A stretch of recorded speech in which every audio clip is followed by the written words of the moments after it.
Chers amis, eh bien, bonsoir. Toujours bien aussi d'échanger comme ça, c'est édifiant pour nous. On va enchaîner, pourquoi? Parce qu'on a un témoignage particulier. Vous vous rappelez peut-être le témoignage d'Hélène, qui est venue nous partager son expérience quand elle avait entre 7 et 14 ans. Et on a la chance, et je dirais le témoignage rare de ses parents, c'est quelque chose d'assez rare, même dans le séculier, on n'entend pas souvent, j'ai pas entendu beaucoup de parents pouvoir s'exprimer sur ces faits-là.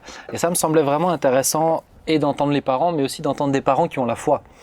Parce que c'est une donnée qu'on ne peut pas enlever de tout ça. Donc on va prendre le temps d'en parler. Je vous le précise à vous parce que nous on est au courant, mais malheureusement on ne peut pas avoir plus que 5 personnes sur ce plateau, donc un de nos chroniqueurs va devoir nous quitter. On va faire une petite coupure et je vous retrouve. Le maillon faible. Le maillon fort. C'est ça. Non, c'est le maillon fort qui doit partir. Non mais vous avez compris sa blague. Hein, non, mais on va couper comme ça. On coupe et je vous donne rendez-vous tout de suite après. À plus. Nous revoilà sur ce plateau. On est cette fois-ci non plus avec Jérémy. Jérémy s'est féminisé soudainement. On a Marie-Yvonne et Jean-Luc avec nous. Alors vous êtes les parents d'Hélène. Avant de vous laisser la parole, je vais juste réexpliquer un petit peu ce qui s'est passé, puisque d'ailleurs vous pourrez regarder de nouveau son témoignage qui a été diffusé en décembre. Donc il a été diffusé en décembre. Je vous encourage à le regarder. 2021. 2021, oui, décembre 2021. Je ne parlais pas de 1957 exactement. Donc décembre 2021, si vous voulez le chercher sur l'émission, on s'y retrouve. Hélène a subi des agressions sexuelles de l'âge de ses 7 ans à ses 14 ans. Alors ça a été une histoire très douloureuse, très difficile. On a pu en parler parce que ça remonte maintenant, je ne veux pas dire son âge, hein, ça se fait pas, surtout pas sur Internet, mais ça remonte à quelques années maintenant, beaucoup d'années maintenant. Malheureusement, ça s'est produit. Ça s'est produit en plus quand vous venez de vous convertir, vous vous étiez converti, vous avez accueilli quelqu'un à la maison, et puis ensuite voilà, il s'est passé ensuite le temps de la révélation. Cette personne a été incarcérée en attendant le jugement, et c'est quelques jours avant que cette personne s'est suicidée en prison.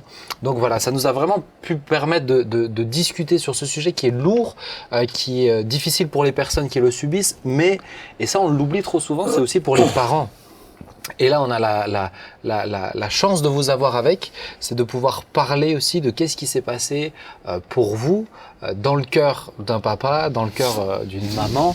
On en parlait, Marie-Yvonne, en off, mais c'est quelque chose qui fait remonter beaucoup de choses malgré les années, et c'est tout à fait normal. C'est pour ça que ça me semblait important de vous avoir tous les deux sur le plateau aussi.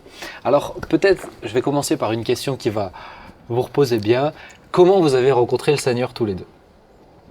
On va dire honneur aux dames. Mais qu'est-ce qu'il est galant, dis donc. C'est beau, c'est beau. Ouais, étant gamine, je recherchais le Seigneur. Oui. Et j'ai la foi de mes parents, la foi de mes 2 grands-mères, surtout, m'ont impactée. Et bon, évidemment, on lisait pas la Bible. Mais une fois que j'étais en Alsace, et j'ai connu des amis par les enfants quand ils étaient petits. Et une amie, justement, m'a parlé de sa foi et de sa relation avec le Seigneur. Et donc, comme elle a vu que j'étais intéressée, elle m'a proposé de participer à des rendez-vous de la Bible qui se mettaient en place. Et donc j'étais contente d'y aller parce que j'avais envie, j'avais soif, en fait, de connaître Dieu au travers de sa parole, de voir ce qu'il y avait dans ce livre qui, normalement, on n'avait même pas, pour ainsi dire, le droit d'y toucher, puisque c'était un livre sacré et que voilà. Et donc voilà, et donc venues les questions, et on a pu répondre à mes questions. Beaucoup de choses ont bousculé, beaucoup de conceptions, de fausses conceptions. C'était des murs qu'il fallait qu'ils s'écroulent. Et puis peu à peu, ça m'a permis déjà de prendre conscience qu'il fallait naître de nouveau, parce que voilà, c'était tout nouveau. Et peu à peu, j'ai accepté le Seigneur. Et donc tu as rencontré le Seigneur avant Jean-Luc? Oui. Non. Mais pour moi, même depuis gamine, je priais, je demandais au Seigneur que je puisse connaître quelqu'un qui avait la foi. Voilà. Okay. Et je suis arrivé. Tel un chevalier servant. Non, mais donc moi ça a été, je veux dire aussi très progressif. Oui. Puisque bon, moi aussi, depuis tout petit, même si j'étais dans l'église traditionnelle, on va dire, j'étais en quête aussi du spirituel, de Dieu. Je me posais des questions. Je me disais souvent, mais si naître, c'est grandir, c'est aller à l'école, c'est avoir un métier, c'est fonder une famille, puis après plus rien. Je me disais au fond de moi-même, moi, j'en veux plus, quoi. Et donc, c'est comme ça qu'on a cheminé un petit peu ensemble aussi. Maintenant, au niveau des églises évangéliques, c'est vrai que c'était un monde qui était totalement inconnu pour nous. Quand on est arrivé là où on habite, il y avait cette église. J'ai dit à Marie-Yvonne, c'est quoi cette église? Et puis voilà. Et puis elle m'a dit, je vais au rendez-vous de la Bible avec telle personne. Je dis bon ok, vas-y. Mais j'ai dit, fais attention, tu mets les pieds quand même. Ouais. Quoi. Je veux dire voilà. Okay. Et puis après, elle rentrait chez moi. Elle rentrait à la maison. Elle me disait ce qu'elle avait vécu un peu, ce dont ils avaient parlé. Alors je dis moi ça m'intéresserait aussi quoi. Et puis c'est comme ça qu'avec les amis, on a fait, c'est vrai, nos petites réunions. Je me souviens, on emmenait les enfants à un moment donné chez eux, ils dormaient là-bas. Enfin bon, c'était vraiment sympa. Et puis on a pu découvrir des notions qu'on n'avait pas, quoi. Ouais. Et donc c'est dans cette église là-bas qu'ensuite vous avez rencontré cet homme que vous avez laissé souvent venir à la maison. Oui, parce que c'était un membre de l'église. C'est ça. Et il avait quand même un engagement assez fort au niveau de l'église. Depuis combien de temps vous étiez dans cette église? Oui, il y a eu pas longtemps. C'était tout au début. Hein. Ouais, c'était tout au début. C'est vrai que c'était quelqu'un qui était entouré par d'autres frères et sœurs chrétiens. Lui, il était tout seul. Donc, chrétien et non chrétien d'ailleurs. Chrétien et non chrétien, oui. Bon, il passait une soirée chez un tel, une soirée chez un tel. Donc, nous aussi, on s'est dit aussi, peut-être quelque part, en tant que nouveaux chrétiens, c'est aussi d'accueillir le frère, quoi. D'accord. Je veux dire, voilà.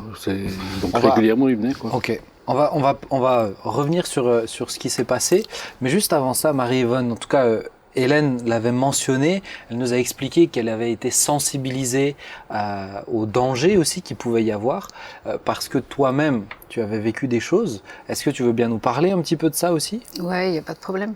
En sixième, à partir de la sixième, les parents nous mettaient en pension dans un collège privé. Et là, j'ai été abusée par un prof. Donc, ce qui m'a quelque part gâché ma scolarité, mon adolescence aussi, mon identité. Et je l'ai dit, mais on m'a dit on ne le dit pas.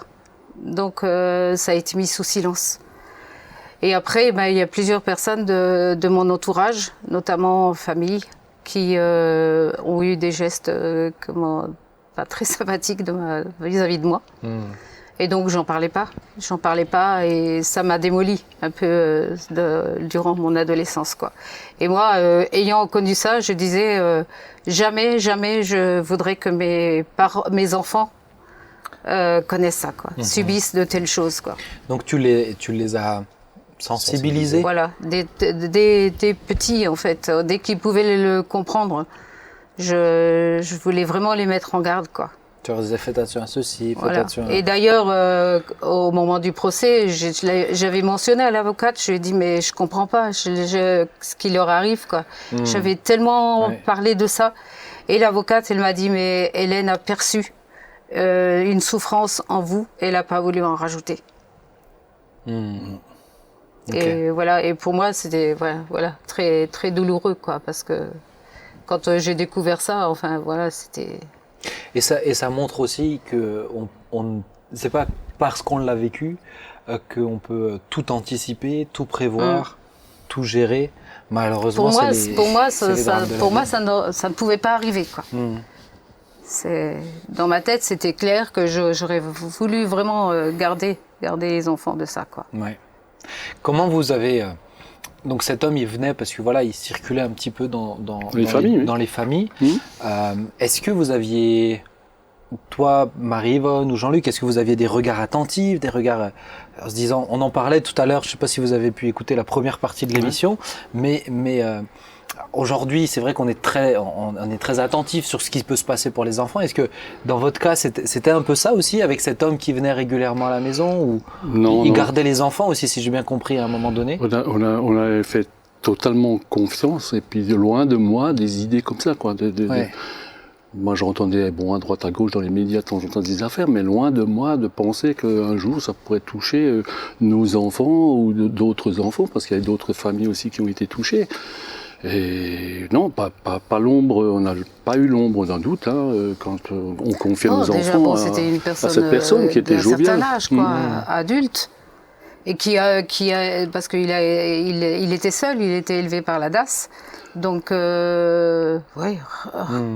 Enfin, voilà, et puis il était de tempérament jovial. Oui, oui, tout à fait, c'est c'est ce que ça. tu l'as connu. Bout en train. Oui, bout en train, et à l'aise avec tout le monde. Et et comme tout il le monde allait dans l'aimait, plusieurs familles. Ouais. Oui. Tout le monde l'aimait, quoi. Et puis Et vous n'avez jamais eu de dans un sinon Non, message. pas du tout. Et dans un milieu chrétien, automatiquement. Voilà, oui. c'est ça. Alors nous, on s'est dit, on est Tes naïfs. barrières se lèvent. Ouais. Ce qui devrait toujours pouvoir être le cas. Oui, Ça devrait normalement, être oui. Et c'est là le drame de cette histoire, notamment, c'est que ça se passe dans un milieu chrétien, et c'est sûr qu'on ne veut pas devenir suspicieux des milieux chrétiens maintenant, mais il n'empêche que ça montre que quelqu'un, même s'il est dans un milieu chrétien, a besoin d'être transformé dans le cœur pour... Ah, mais la Bible tout dit qu'il y a des loups dans la bergerie. Mmh. Et immanquablement, malheureusement, ce que vous avez vécu a pu se vérifier au travers des siècles. Comment vous avez pris la nouvelle? Parce que toi, Marie-Yvonne, tu es tombée sur une lettre. C'est bien ça, hein, qu'elle avait échangé avec une amie, etc. Comment vous avez pris la nouvelle ensuite? D'un premier, c'est moi qui ai ouvert la lettre parce que Jean-Luc et les filles faisaient partie d'une chorale. Ouais. Donc c'était mardi soir, ils étaient à une répétition de chorale. Et donc, je pense que Olivier était couché. Mais donc je suis allée ranger des affaires dans sa chambre et j'ai vu cette lettre, donc je l'ai ouverte. Et quand j'ai vu ça, enfin voilà, c'est... Tu as tout de suite compris de quoi elle parlait, etc. Bah oui. Et donc, j'avoue, j'ai pris un somnifère et je voulais pas en parler à Jean-Luc quand il est rentré parce que je dis on va passer une nuit blanche et voilà.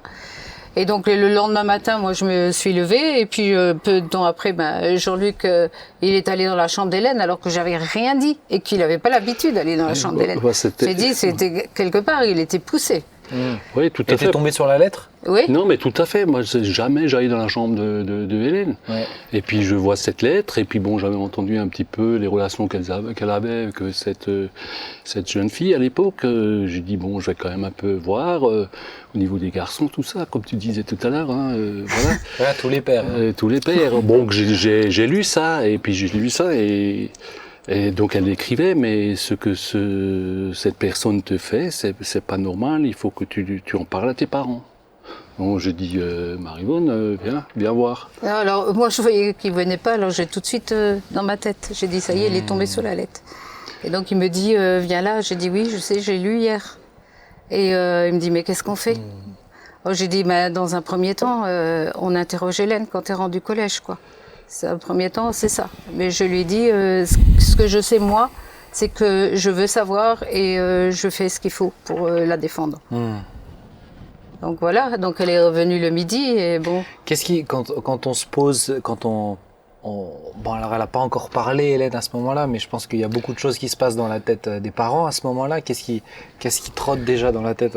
Moi, franchement, j'ai l'impression avec le recul que j'ai été naïf, quoi. Parce qu'à un moment donné, on fait venir notre ami là, frère en Christ aussi, et je me souviens très bien. Toi t'es parti. Donc cet homme. Oui. D'accord, cette personne. Ouais. Okay. Non, pas cet homme. D'accord. C'était un autre frère en Christ pour parler justement de cette personne parce qu'il le connaissait bien. Ouais. Et donc je me rappelle qu'on avait fait venir la personne en question, l'individu. Mais j'étais naïf parce qu'à un moment donné avec mon frère, là, l'autre frère, toi t'étais parti et j'ai prié pour lui encore. Voilà. Et puis... Après la phase surtout quand on apprend des nouvelles comme ça, il y a toujours après la sidération une phase de déni en fait.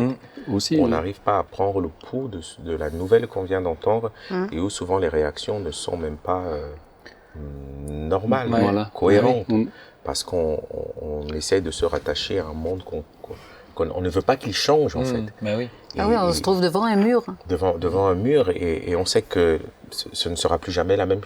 On vient de passer un cap. La vie ne sera plus jamais la même en fait. Et on refuse.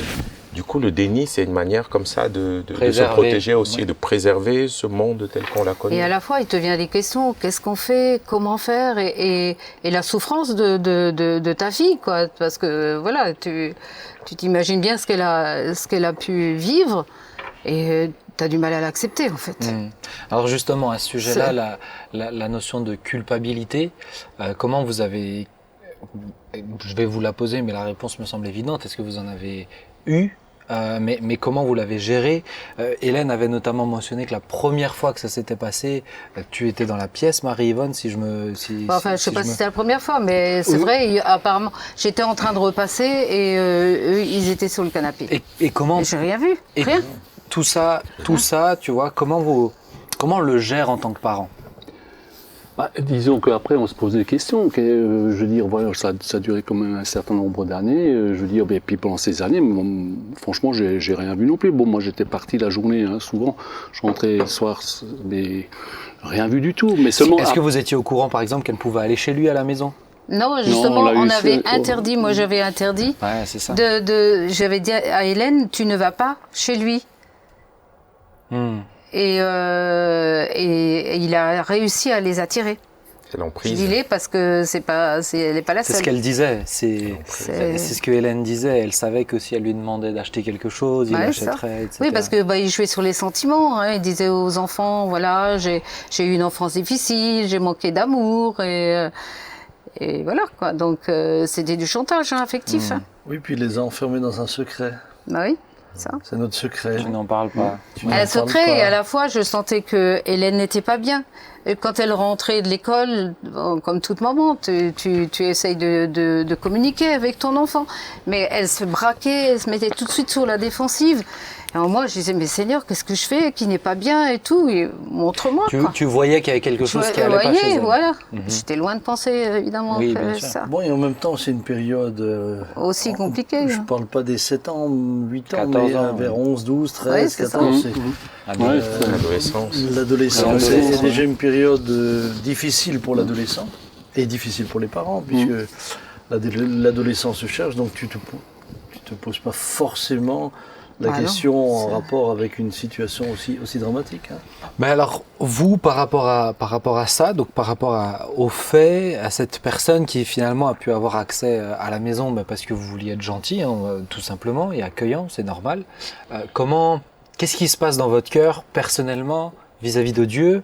Est-ce qu'il y a eu des reproches vis-à-vis de Dieu, vis-à-vis de l'Église? J'essaie de comprendre un petit peu, peut-être pour les parents qui nous suivent et qui, eux aussi, sont passés par ça. Il y a eu des pourquoi, Il y a eu des pourquoi, mais on n'en a jamais voulu à Dieu. On a tout de suite, je pense, fait la différence entre qui est Dieu et puis l'être humain. Je pense. Mais oui, les amis auxquels on était proches et on est toujours proches, il m'a toujours dit, puis c'est resté un peu dans ma tête, ça.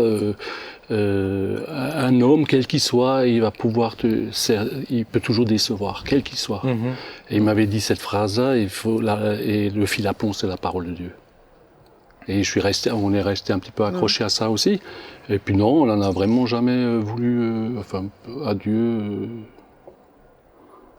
Non, et puis comme on était plusieurs parents, puisqu'il y a plusieurs familles qui étaient touchées. L'affaire est sortie au travers du témoignage d'Hélène. C'est ça, parce que quand on l'a dit, quand on l'a su et tout, on s'est tourné vers cet ami-là, frère de l'Église, et tout de suite il a dit, si Hélène a été touchée, il y a d'autres enfants qui ont été touchés. Et donc lui, dans le domaine de parce qu'il travaillait dans la même usine que l'agresseur, et donc il savait quelle famille l'accueillait. Et de fait, donc ça s'est connu comme ça. Et puis après, il y a eu l'enquête qui a... Après, c'est vrai que c'était une personne qui approchait les enfants, mais il savait à qui il avait affaire, quoi.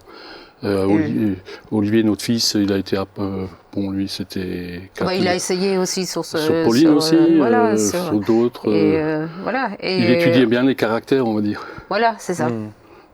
Olivier, terrible, il a dit, il raconte tout à sa mère, donc voilà. Et Pauline, elle n'avait pas le même caractère non plus. Et puis, il a essayé. Pauline était plus grande que Hélène. Et Pauline a eu la force de rejeter. Ouais. Et puis, on a eu une consolation, entre guillemets. C'est de se dire, on n'a rien vu, on n'a pas fait attention. Mais il y a aussi d'autres enfants qui ont été touchés. Donc quelque part, ça nous a un peu rassurés.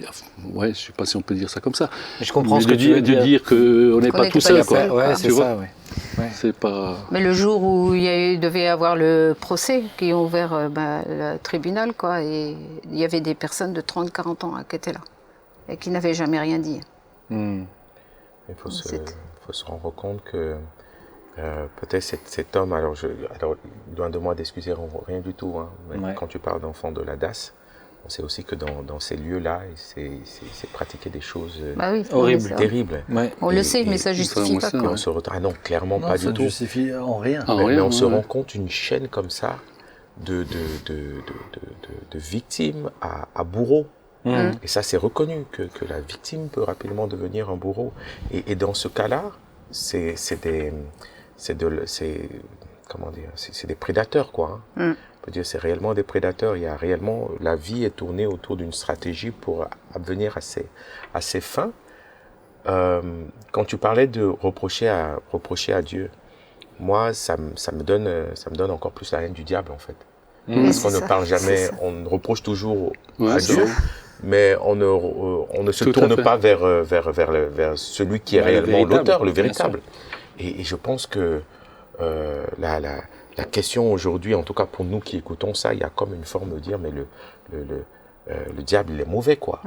Et il est méchant, et la Bible dit, il vient pour détruire, pour égorger, pour tuer. Et votre présence ici montre que, oui, le Seigneur, lui, il est venu pour que ses brebis aient la vie. Et le témoignage d'Hélène a apporté la vie, malgré les manœuvres du diable, cette souffrance. Et vous avec. Comment vous avez... Hélène nous a dit qu'elle a eu besoin d'accompagnement, il y a eu même différentes étapes où elle est allée voir notamment des spécialistes aussi. Vous, en tant que parent, est-ce qu'il y a eu un accompagnement spécifique pour nous, déjà, remonter la pente? Quand l'affaire est sortie, donc notre ami a fait cette enquête, on a vu, voilà. Et puis aussi, surtout, je dois dire qu'au niveau de l'Église, tout le monde était avec nous, qui était surpris, bien sûr, de savoir ça. À part peut-être 2-3 personnes qui se rendaient pas compte un petit peu, peut-être pas la mesure de ce qui se passait. Mais ce qui a été bénéfique pour nous, c'est justement cet accompagnement de l'Église qui n'a pas voulu étouffer l'affaire, bien sûr. Et puis donc les amis, on avait des amis qui étaient. Et puis on a quand même été aidés par rapport pendant toute l'enquête là, et puis pendant toute la procédure en fait. On a vu vraiment la main de Dieu en fait, du début jusqu'à la fin. Non, on n'a pas vu de psychologue. Hélène a vu une psychologue, c'est ce qu'elle mais nous non. Mais même déjà, quand la gendarmerie, un des gendarmes était le frère d'un pasteur d'une église. Donc il a pu expliquer déjà à la juge, parce que quand elle a entendu parler de l'église, elle s'est dit ça y est, ils sont dans une secte. Donc il a pu parler vraiment de l'église, du système de l'église évangélique. Et puis un autre, c'était un de nos amis, quoi. Donc dans ça, on était entourés, quoi. Et franchement, on a vu vraiment la main de Dieu. Et puis on était deux, et c'est vrai que Jean-Luc a vraiment été exemplaire. Tu t'es senti soutenu aussi. Ouais, et puis je pense que la relation entre Hélène et son père a totalement changé, parce que, je veux dire, elle est proche de son père, et je pense que... De toi aussi. Elle a de toi aussi. Oui, mais un papa, des fois... Surtout pour une fille. Voilà. Mais toi, Jean-Luc, c'est toi qui l'as... Non, c'était pas une... Recule un petit peu parce que sinon la caméra ne voit plus. Excuse-moi de c'est pas qu'on n'aime pas te voir, mais tu vois comme il est, fidèle à lui-même. Mais à un moment donné, c'est toi-même qui l'a amené à la gendarmerie, cet homme. Oui, Qu'est-ce qui se passe dans ta tête, moi, je me dis, en tant que père? Claude, j'ai pas envie de savoir qu'est-ce qui... Non, tu n'as pas envie de savoir. Mais qu'est-ce qui se passe étonnamment, j'étais assez calme, et puis on l'a emmené avec le pasteur de l'époque. Dans l'église, l'église. Mais la gendarmerie n'était pas très loin non plus. Hein. Donc il il y avait un kilomètre. Patelin à côté, et puis il y avait toi et puis on était des trois épouses. Maman a porté plainte. Ils sont allés porter plainte, et puis on est tout de suite venu, on a amené le. Et le vous avez prévenu. suivi, il n'a pas résisté Non, on l'a cherché un peu dans sa chambre parce qu'on lui avait dit il faut que tu assumes. Hein. Je veux dire, voilà. Il commençait un petit peu à prendre des médicaments. Bon, on l'a arrêté et puis bon, on l'a emmené. Il n'a pas fait de résistance ni quoi que ce soit. Non, je peux pas dire que j'avais envie de. Justement, c'est là que je me dis des fois, je me suis pas rendu compte ou je sais pas. Non, j'avais pas voulu. Ou Dieu qui t'a protégé. Oui, moi, je pense. Oui, Moi, je pense. Parce que finalement, c'est dans sûr, toute cette parce que dans histoire, on certains parle pays, du Ah, drame. il n'arrive pas au commissariat dans certains pays. non, il ne sort pas de chez lui. Bah, Oui, mais pour nous, c'était clair que c'était pas à nous de faire justice. Ah Ouais. non, ça c'est... Parce que c'est toi qui te retrouves en prison. Hein. Voilà. Et ça reste C'est- de règles. voilà, On c'est n'a ça. pas le Oui, droit de faire tu fais justice. pas ici. justice. ça. Mais tu vois, on parle du drame qui s'est passé, etc. Non, Claude, tu n'as pas le droit de faire justice. Le bras de l'Éternel, des fois, il peut nous utiliser. Non, mais C'est... moi, c'est ce que je trouve extraordinaire dans l'histoire et ce que Hélène a vécu et votre vécu à vous, c'est que dans ce drame-là, on voit vraiment Dieu qui vous aide. Wow. Si vous êtes là, c'est parce que Dieu Ouais. vous a tenu. C'est ça. Dans votre réaction, dans votre... Ouais. Alors, justement, quel est le processus de... Hélène nous disait, elle n'a pas eu du mal à le pardonner, ce que je trouve incroyable, honnêtement. Mais vous, est-ce que vous avez eu un processus dans le pardon? Qu'est-ce qui s'est passé chez vous? Bah, c'est clair que c'est un processus, hein, parce que c'est pas ce qui vient tout de suite. C'est Ah oui, parce ouais, que bah, je te crois. tu as plusieurs sentiments qui traversent viennent l'esprit. avant. Hein.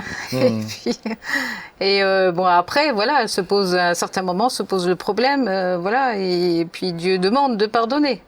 Mais moi, j'ai dit, Seigneur, hein, tu me demandes de pardonner, ok, mais moi, je peux pas le faire par moi-même. Moi, j'ai pardonné dans le sens où j'ai vu Hélène qui se reconstruisait, quoi. Parce que je pense que si Hélène était restée prostrée dans un coin, je caricature. Ouais. Je crois que là, j'aurais certainement été peut-être plus méchant, quoi. Et je veux dire, ouais. Et puis à un moment donné, il avait écrit une lettre aux enfants, quoi. Non, il nous Non, avait écrit parents. à nous, pardon. Il nous avait écrit une lettre aux différents parents, mais on l'a pas répondu. Parce que moi, je me suis dit, c'est pas nous qu'il faut qu'ils demandent pardon. Il faut qu'ils demandent pardon aux enfants, quoi. Mais après, bon. Après, je me suis toujours posé la question, si je le voyais maintenant en face de moi, je sais pas quelle réaction j'aurais. Je peux pas dire quelle réaction j'aurais. Ouais, c'est impossible. Ça... Est-ce que le fait qu'il soit décédé Ouais, vas-y, complètement. atténue comme une forme de... C'est-à-dire s'il avait été vivant à l'heure actuelle, est-ce que... Et dehors, en train de et faire sa vie. même en prison, est-ce que l'émotion aurait été vécue autrement? Bon, on ne peut pas le savoir en même temps, hein. Je pose une question comme ça, mais ça peut-être m'est que venu. ça aide aussi à effacer... Vous, ça vous a c'est- fait forcément quelque chose d'entendre qui... Ben moi, quand j'ai appris C'était la qu'il s'était donné la mort 3 jours avant, puisque le procès devait avoir lieu 3 jours après, je me rappelle, j'étais dans un jeûne et prière là, dans les Vosges, et puis je suis allé voir le pasteur, et puis bon, je dis, tu vois, et il n'a même pas eu le courage d'affronter le procès, et il s'est donné la mort, quoi. Bon, moi, quand l'avocate m'a appelé, j'ai dit tout de suite, mais qu'est-ce qu'on fait? Parce que les enfants, c'est toujours un point d'interrogation, quoi. Ils ont besoin d'être libérés de ça et que justice soit faite, quoi. Et donc, ils ont ouvert Ils ont rassemblé toute la cour. Ouais, toute Et la il y avait cour avec toutes les toutes les parties civiles qui victimes. étaient là. Et puis je me souviens que la présidente, c'est aussi une parole que je garderai, elle a dit, voilà, déjà elle a dit, si vous avez vous connaissez des faits comme ça, ou vous êtes subi des faits comme ça, il faut porter plainte, voilà. Elle dit, bon, cette personne, elle a reconnu tout, elle a tout reconnu, parce que des fois, t'as des gens qui reconnaissent pas. c'est horrible, ça. Donc il a tout reconnu, et puis elle a dit, bon, il n'a pas voulu affronter, comme je disais tout à l'heure, la justice des hommes, et maintenant il est devant la justice de Dieu. Wow. La présidente a dit ça. La présidente a dit ça, ouais. Je me rappelle, ouais. Ah ouais. Donc voilà, quoi. Aujourd'hui, avec des années de recul, comment vous vivez? Alors on sent, et Marie-Yvonne, tu le disais, ça fait remonter des souvenirs, mais comment vous voyez toute cette histoire avec des années et des années qui sont passées maintenant? Ben moi, je pense que tu es peut-être plus impacté par rapport à ce que tu as vécu toi-même. Oui, parce qu'automatiquement, ça fait remonter pas mal de choses. Et on remarque que le processus aussi de restauration, ça se fait pas tout de suite, hein, ça se fait progressivement. Et voilà. C'est sûr. Et même pour les parents, ça c'est important de le dire. Je pense que c'est le genre de drame qui ne touche pas que le premier concerné. Il y a tous ceux qui sont autour. Oui, tout à fait. Et même pour des parents. Et l'enfant, c'est une partie de soi-même. Et même Pauline et Olivier. Et la famille, la situation. La cellule familiale. Tout le monde est impacté. Ah, c'est sûr. C'est sûr. Aujourd'hui, quand vous voyez Hélène complètement restaurée, moi j'ai aimé discuter avec elle j'ai apprécié discuter avec elle de cette histoire. Pourquoi? Parce qu'elle a beaucoup de recul, elle a vraiment pris le temps aussi de s'arrêter aussi sur ça, et je pense que c'est essentiel, mais elle n'est pas dans une posture de victime toute sa vie. Elle a cheminé, elle a fait sa vie, aujourd'hui, quand vous la voyez comme ça, restaurée, qu'est-ce que vous pensez? On est reconnaissant déjà. C'est reconnaissant, bien sûr, et puis on est vraiment heureux de la voir comme ça, hein. Ça c'est clair qu'elle ait pu dépasser un peu tout ça, et puis bon, quand on la voit, c'est vrai, elle est rayonnante, quoi. Je veux dire, moi, chaque fois, j'ai vu rayonnante, que ce soit avec les uns, avec les autres, voilà.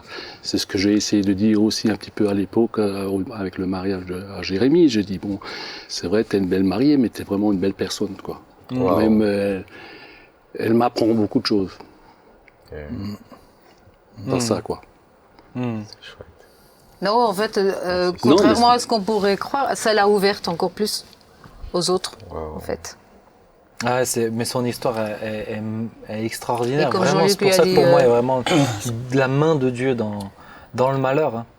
Oui, puis c'est un exemple qui donne de l'espérance à tous ceux et celles qui ont pu connaître ça. Je pense que c'est aussi le but de ce genre de rencontre. Dire aux parents, mais on peut vivre une épreuve et en sortir plus fort, transformé dans le bon sens. La même épreuve, suivant la manière dont vous l'abordez, va vous démolir. Et évidemment, ce qu'on souhaite, c'est éviter ce genre de situation maximum. Et à ce niveau-là, si vous aviez des conseils à donner à des parents aujourd'hui, après ce que vous avez vécu, est-ce que vous changeriez quelque chose est-ce que vous leur diriez, mais faites attention, ou est-ce que vous diriez, c'est sûr. On regrette que ce soit arrivé, en même temps, c'était difficile de vivre tout le temps avec la méfiance.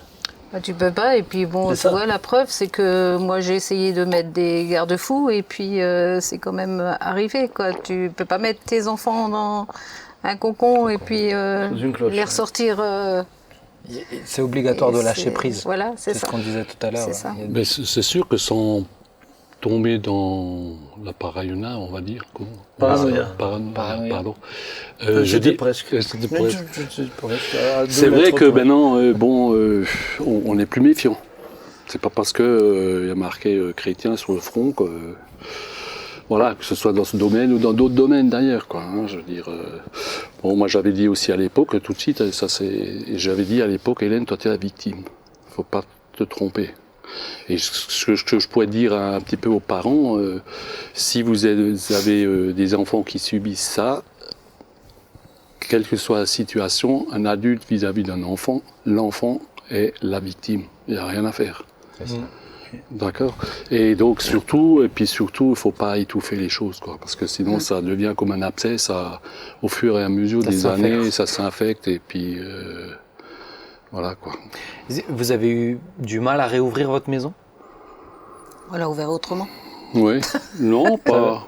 Non, disons qu'on. Non, mais disons qu'on ne laissait plus nos enfants tout seuls. Hein, avec quelqu'un. Ouais, je comprends, hein, je comprends complètement. C'est clair. Et puis, oui. Non, on a eu. Bon, on a changé à un moment donné aussi d'église, parce que Hélène ne voulait plus aller dans cette église, ce qui était normal. Et puis ça a permis de voir aussi d'autres églises aussi, ça a été un peu le point positif. Et voilà, quoi. Mais oui, moi je dirais aux parents, il faut porter plainte, il faut parler avec les enfants, il faut pas étouffer ça, quelle que soit la personne qui est incriminée, quel que soit le milieu. Je veux dire, si l'Église avait couvert ça, je dis comment veux-tu que l'Église soit. Mais tu vois, ça se passe tellement de fois dans les familles. Bah oui, non, mais ça c'est clair aussi. Et on n'en parle pas parce que c'est dans les familles. Parce que c'est dans les familles, parce que c'est un tel. Non, il y va aussi de la construction de l'enfant, je veux dire, parce que ça casse toute la vie, quoi. Après, j'étais plus attentif à ces histoires-là, et il y a des personnes, des grands-mères qui n'ont jamais parlé, qui n'ont jamais osé parler, qui ont vécu avec ça, quoi. Je veux dire, mais attends, c'est assez atroce, quoi. Ouais. Ah ouais, je suis complètement d'accord. Elle a dit même à Yvonne dans son histoire que quand elle a parlé, on lui a dit ça ne se dit pas.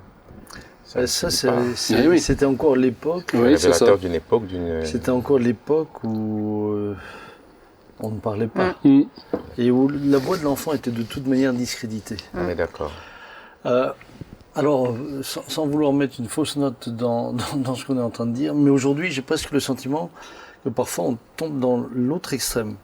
C'est-à-dire que je vois énormément d'hommes qui ont peur aujourd'hui d'être seul avec quelqu'un parce qu'il pourrait se faire accuser alors qu'ils sont à des années-lumière de telles pensées. Mais aujourd'hui, on est presque en train d'avoir d'avoir l'autre extrême, le balancier qui arrive de l'autre côté. Donc, je pense que c'est tout à fait juste de ne pas taire les choses. Mais attention aussi à ne pas tomber dans les extrêmes. Ce que Claude disait sur la première partie de cette émission, le climat anxiogène actuel fait que dans tous les côtés, les parents ont peur pour leurs enfants, les personnes seules avec des enfants ont peur pour ce qui peut se passer. C'est le climat aussi qui crée cette suspicion. Mais aujourd'hui, on est au stade où, dans des cas, par exemple, de petites vengeances personnelles, tu peux être victime d'une accusation fausse. Oui, c'est ça. Si tel le cas, c'est terrible aussi. Et ça, c'est terrible aussi, puisque moi, quand j'ai rencontré des personnes qui se sont retrouvées accusées alors qu'elles étaient à des années de lumière d'avoir fait quelque chose. Donc ça, c'était terrible. Ou alors, puisqu'on parle de chrétiens, du milieu chrétien, quelque chose que j'en profite pour en parler un peu, le dénoncer peut-être aussi, puisque ça fait scandale aux États-Unis, c'est que dans des relations d'aide où il y avait des révélations, certaines personnes disaient « j'ai une révélation que si tu vas mal, c'est parce que ton père t'a touché quand tu étais enfant, etc. » Et ça déclenchait des situations absolument dramatiques où on a eu des pères qui étaient à des années de lumière d'avoir même la pensée de faire une chose pareille, qui se sont retrouvés donc accusés. Et je pense que là aussi, soyons prudents, faisons attention, parce que nous rendrons compte à Dieu pour tout. C'est ça. Oui, tout à fait. J'aimerais conseiller, on a parlé de relâcher, mais j'aimerais aussi dire ne relâchez pas. Merci beaucoup. Non, mais fidèle à lui. Après que tu nous aies cassé la première partie de l'émission. Je poursuis. Non, mais je poursuis. C'est-à-dire, ne relâchez pas, parce que dans le cadre de mon métier d'éduc, j'ai vu beaucoup de parents qui ont pu avoir des signes avant-coureurs d'un danger. Tu disais, par exemple, quand on parlait de Mike tout à l'heure, je ne parle pas de cette situation de Mike, c'est-à-dire l'odeur, en fait, un changement de comportement chez l'enfant.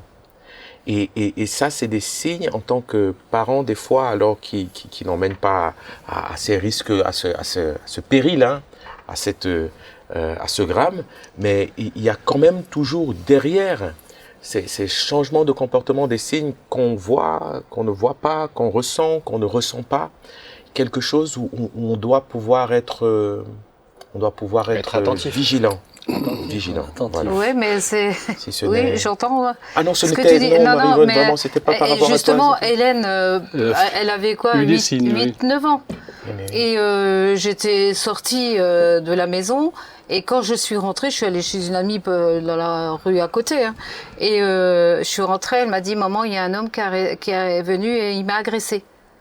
Alors moi, j'ai pas laissé ça. Hein. Je suis allée à la gendarmerie avec elle. On a porté plainte. Et après, quand l'affaire est sortie, je dis heureusement que j'y suis allée. Et en fait, elle voulait. C'était un appel quelque part. Personne l'a écouté là. La gendarmerie a mené une enquête et 8 jours après, ils nous ont reconvoqués. Donc ils m'ont dit, moi, votre fille, elle vous fabule et tout, et elle vous raconte des histoires. Mais j'ai attendez, mais une gamine ne peut pas fabuler comme ça. Il y a quelque chose derrière. Mais elle n'a pas dit qui. Et non, elle n'a pas dit qui. Et en fait, elle a raconté cette histoire pour montrer derrière qu'il y avait un appel. Et donc, la gendarmerie, m'ont dit non, elle raconte, voilà. J'ai dit, mais des enfants ne peuvent pas. Si, vous savez, ils commencent à raconter des histoires, et puis après, ils ne savent plus ce qui est vrai, ce qui n'est pas vrai. Et après, ils l'ont pris à part, et Hélène m'a dit plus tard qu'il l'avait. Sermonné. Voilà. Et je me souviens, je l'avais une fois emmenée à Strasbourg faire un examen, je ne sais plus lequel, mais elle racontait cette histoire, mais je dirais d'aplomb, quoi, à l'infirmière. Elle racontait cette histoire, quoi. En fait, c'était un appel. C'était aussi des appels, mais nous, on était loin de penser à un appel de ce type-là. Et puis après, on a regardé les photos. C'est vrai qu'il y avait certaines photos, elles étaient vraiment tristes, quoi. Et je dis, ouais, voilà, ça correspond à cette période, tu vois. Mais quand tu l'as pas dans ta tête, mais oui. Il y a des sensibilités. Pour moi, les parents ont une sensibilité. On a parlé tout à l'heure de mon histoire et de ma mère, qui a dit, lui, je le sens pas, il ira jamais chez lui.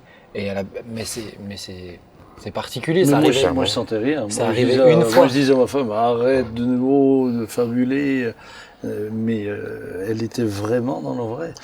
Par contre, pour rebondir sur ce que tu disais tout à l'heure, parce que c'est aussi important d'encourager les gens à parler, mais il y a des situations où tout ce que la dénonciation peut engendrer effraie tellement.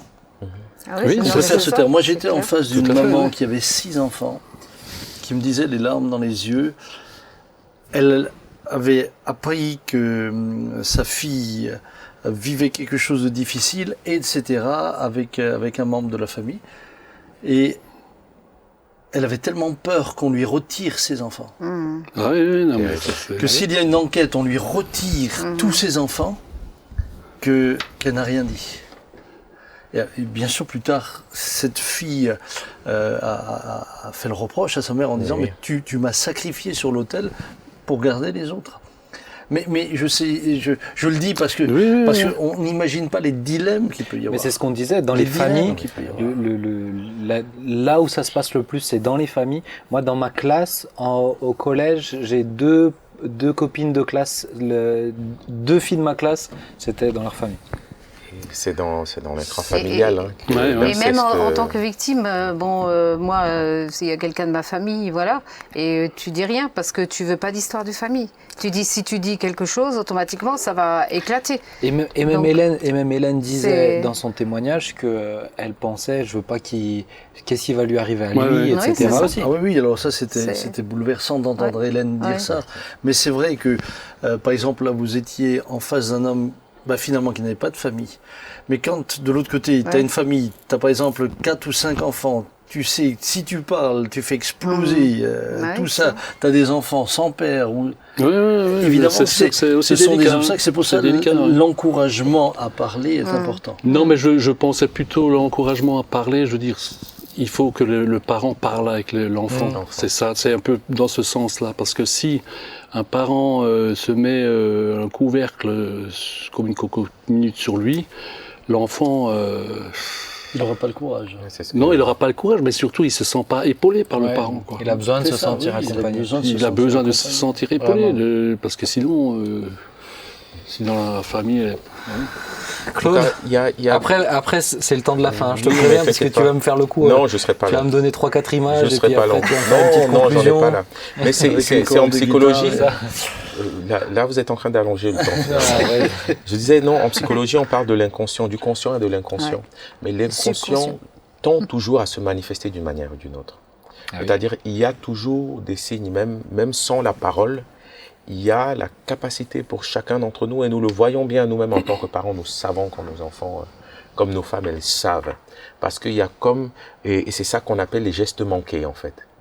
C'est-à-dire des expressions du langage ou physique, mais qui disent quelque chose. Je ne pourrais que trop sensibiliser ceux qui nous écoutent. Alors on n'arrivera pas même si ce n'est pas dans cette situation-là. Moi, j'ai travaillé beaucoup dans le harcèlement scolaire dans les collèges, à réellement prendre le temps d'écouter, mais écouter, ce n'est pas simplement ce qui est de l'audible, mais d'être sensible à nos adolescents, à nos enfants, parce que d'une manière ou d'une autre, on va pouvoir, pas toujours, parce que selon le temps, selon les circonstances, mais sur un temps précis, pouvoir lire les signes d'un mal-être. Et à partir de là, comme Jean-Luc l'a si bien dit, il faut aller parler avec l'enfant. Ouais. Jérémy le disait dans la première partie, et c'est sa grande force. Il a une très grande complicité avec ses enfants. Complicité, il a de la relation, quoi. Et ça, c'est extrêmement important.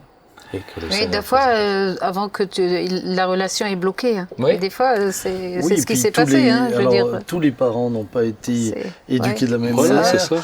Tous les enfants n'ont pas grandi dans le même milieu. Beaucoup d'entre eux n'ont pas forcément appris cela parce qu'ils ne l'ont pas vécu.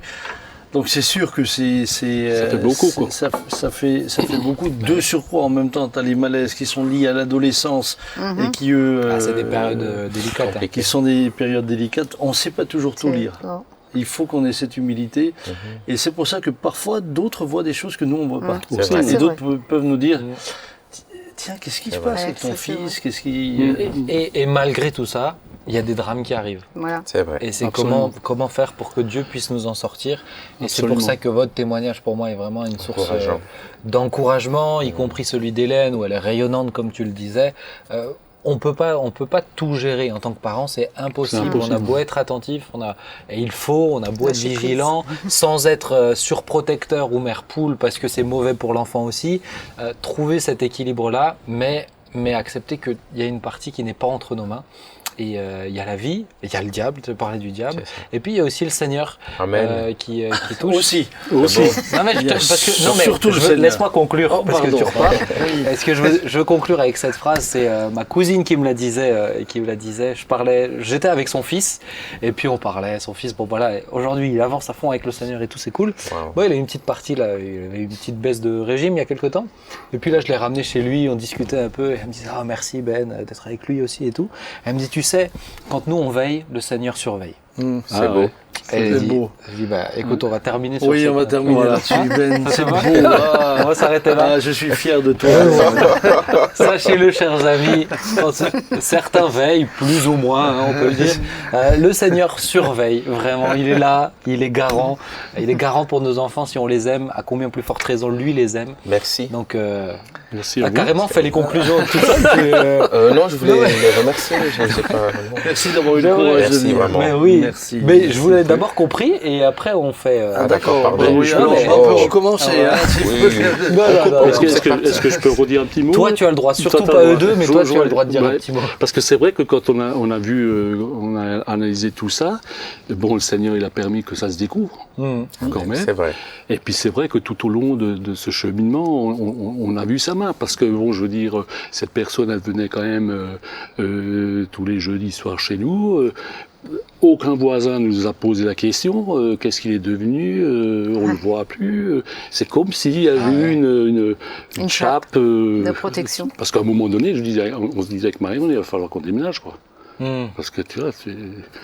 pour le bien d'Hélène, quelque part. Pour le bien d'Hélène, mais rien, silence, jusqu'au jour d'aujourd'hui.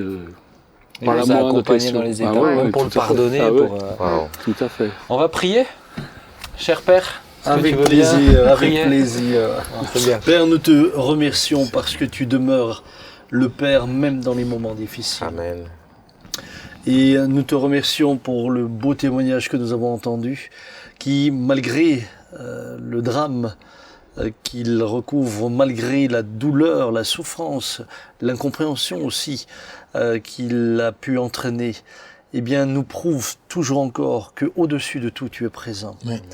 Et si nos bien-aimés sont là, c'est parce que tu les as rétablis.